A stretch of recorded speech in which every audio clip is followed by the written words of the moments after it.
What's up, YouTube family? What's going on? Dr. Clay here. Big shout out to the Umar Johnson Supporter. I had the money sitting here waiting for you, but you didn't show up. You did not show up. YouTube family, please give me a thumbs up and subscribe if you like the content and the videos I'm putting out. Tonight we're going to have a conversation and we're going to talk about our black and brown girls. We're going to talk about the 75,000 girls who are currently missing of African American descent. We're going to talk about the fact that guess the percentage of children who are abused every day in this country. Guess what? What is their percentage? How many? How many are abused? What do you think, family? If I told you 7 million, that 60% of Latino girls who come into this country are raped and abused.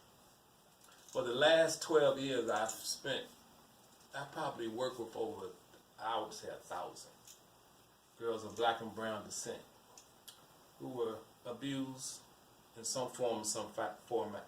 In some form, it could be child abuse, sexual abuse, molestation, incest, rape, human trafficking, and sex trafficking.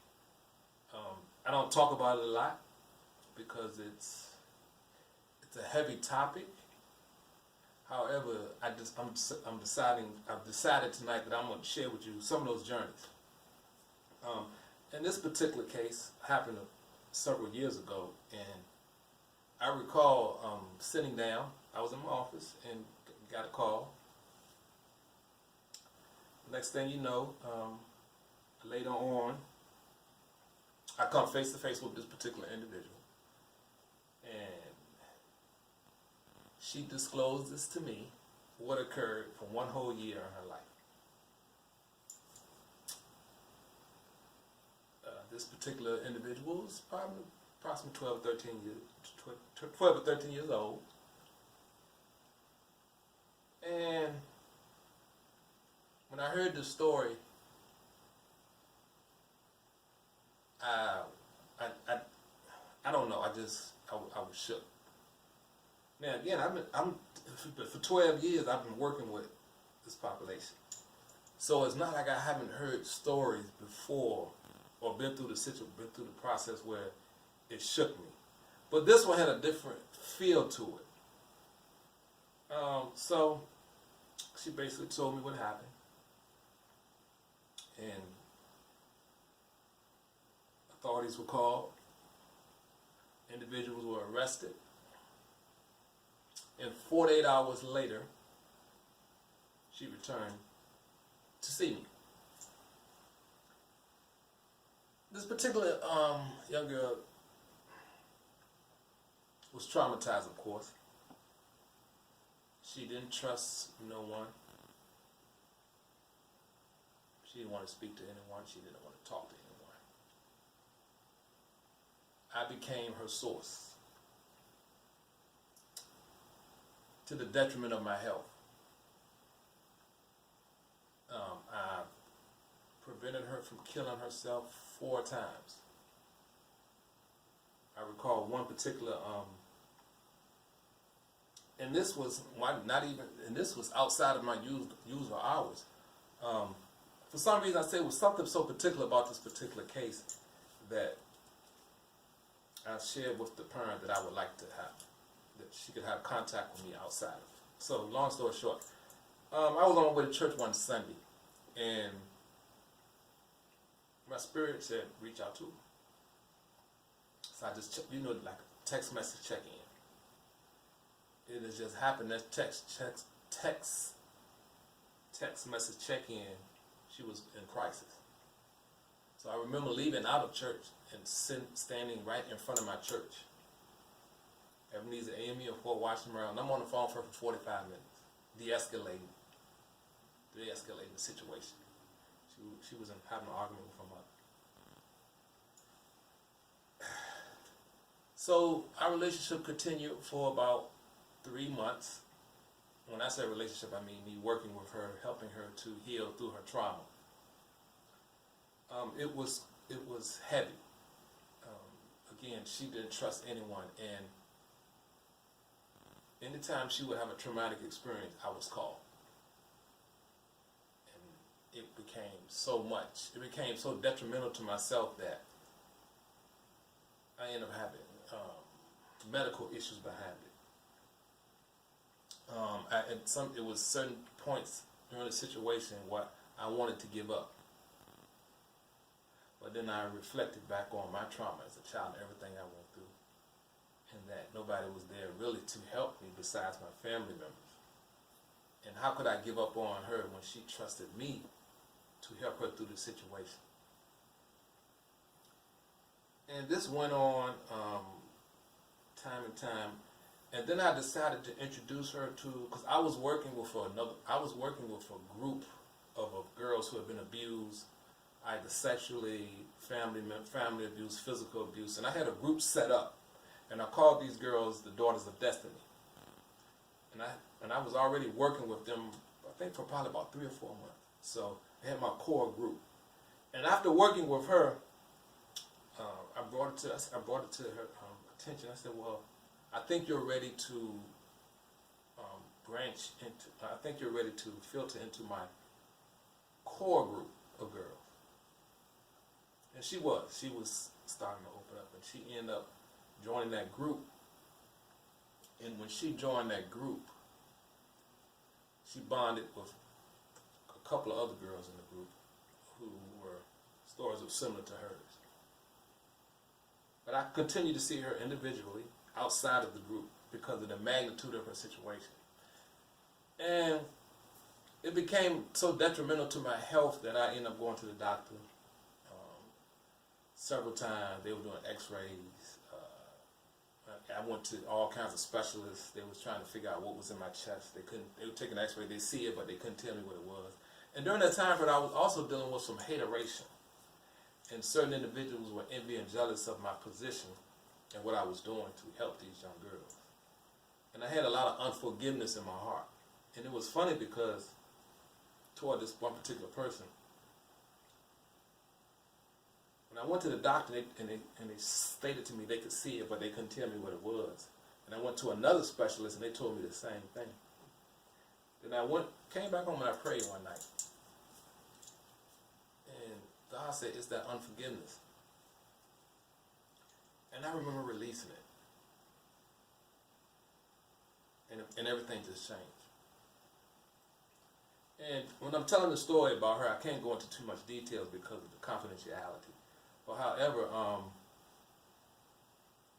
remember she walked into my office and she sat down, and I expressed to her that I didn't think that we could no longer, I didn't really realize if I would continue seeing her. And she asked me why. And then, I was looking at my health. I was looking at what I was dealing with before, with all this unforgiveness going on and all this hateration. There was all this negative energy coming at me. But I'm seeing her progression. And I said with her, "Well, I'll see you in a couple of days." And I went home and I prayed on it. And you have to understand that this girl, I've stopped her from killing herself 4 times. Every time she would spaz out, I was called. For the first 2 or 3 months after the abuse, she didn't trust anyone but myself. So we had a relationship. Then I introduced her to another group of girls that I was already working with. So we became like a family. So I remember telling her that I didn't think, I said, "I don't know if I'm going to be back next year, or if this would continue on." And I came home and I prayed on it. And I said, "God, if you want me to, well, let me just say, in the process of writing this letter, and I said, God, if you want me to return, have her write me a letter. Be careful what you ask for. Be very careful what you ask for, family, in prayer." And I remember during our counseling sessions, I stated to her, I said, "I don't care what happens in this situation. If I need to go to court to help you through this situation, I'm going to do whatever I can to do to help you." And sometimes, you say things and you really don't mean it. Then I came home and prayed. And remember next time she walked into my office, she handed me this envelope. I'll never forget it. And I set the envelope down. And she said, I'll be talking to you soon, Dr. Clay. I like, oh, whatever. Because there's a million things going on. Not to say whatever like that, but it's a lot going on. It's a lot going on. I said, okay, I'll see you later. And I'm saying to myself, whatever, not stating it to her. And I just remember opening the envelope and reading the letter. This was the second time in my career I cried. As a mental health professional, as a counselor, that I've cried and tears flew down my eyes. And I'm going to show you this. This is the letter she wrote. And I'm going to get up and I want you to see this letter, and I'm going to post it in the video below so you can see the letter. So, now I want you to recall that I've been working with her probably about give or take 6-7 months. I give or take, and then I get this letter. And my time might be a little off. And at this point, I'm at the point where I want to give up.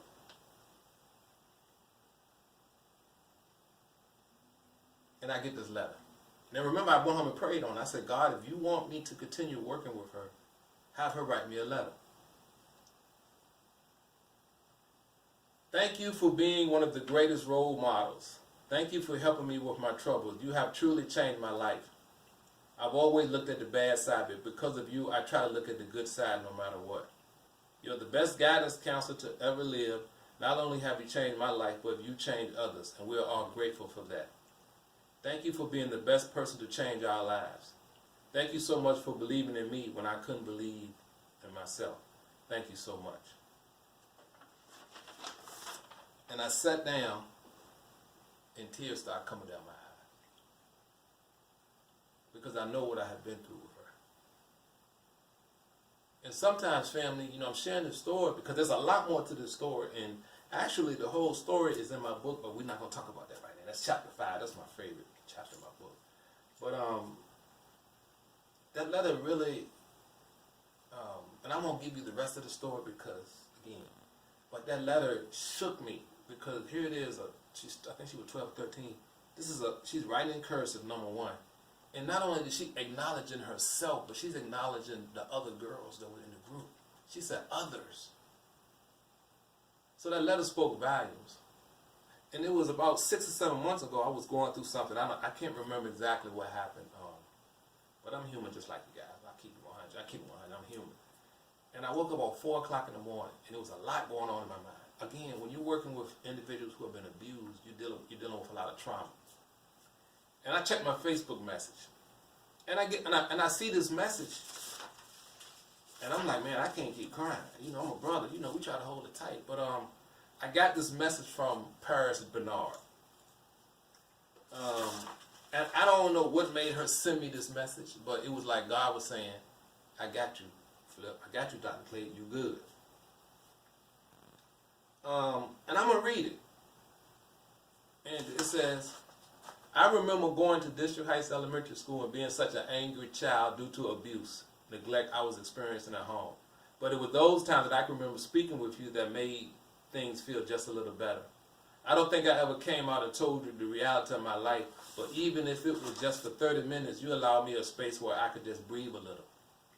Before time is here on this earth is up, I just want to make sure I say thank you and that I appreciate all you've done and continue to do for others. Man, I cried again. I'm thinking she sent me this email after, 16 years? A Facebook message of that magnitude saying thank you for helping her. Whew, man, I'm telling you. So Facebook family, and again, I want you to make sure you watch the video after this because this young lady came down from California and ended up speaking to my girls group, the Daughters of Destiny. And I think the song that she wrote is perfect. It's called Battle Scars. I hope you enjoyed this session today. I look forward to more videos. Make sure you thumbs up and subscribe. Make sure you look at the links below. You can go to my website, constipatedman.com, boysoffthehook.com. All my links will be in the video below. And if you like this content, and this content inspired you and had you thinking and just made you feel good, and really I want to give a shout out to all those individuals who had to overcome some type of abuse in their life, whether you're male or female. I just want to say thank you for overcoming. And if you're still dealing with it, seek some help. Now remember Dr. Clay's 4 T's. Transfer your trauma with truth and transparency. I'm going to try to post a video every 2 weeks, 2 videos a week. January the 1st, we're going to launch Constipated Conversations. You'll actually get to see my coaching sessions, and you'll see my studio in my home, and you'll see me, Dr. Clay, putting in that work. All right, family. Remember the 4 T's. Transfer your trauma with truth and transparency. I'm out. Peace. I'm trying to change the world, I just feel like there's no time. There's certain things that I see daily that stay on my mind. Got babies out here who can't afford to eat, children in the street, no shoes on their feet. I'm trying to save the world, I just feel like there's no time.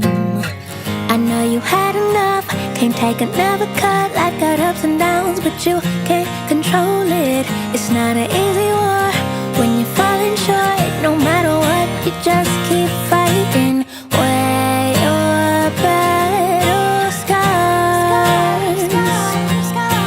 Wear your battle scars. I'm trying to save myself, cause I know I've got to change. Why is it that I judge you without even knowing your pain?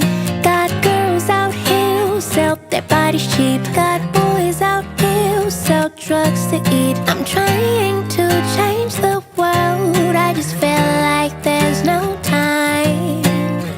I know you had enough, can't take another cut. Life got ups and downs, but you can't control it. It's not an easy war when you're falling short. No matter what, you just keep fighting.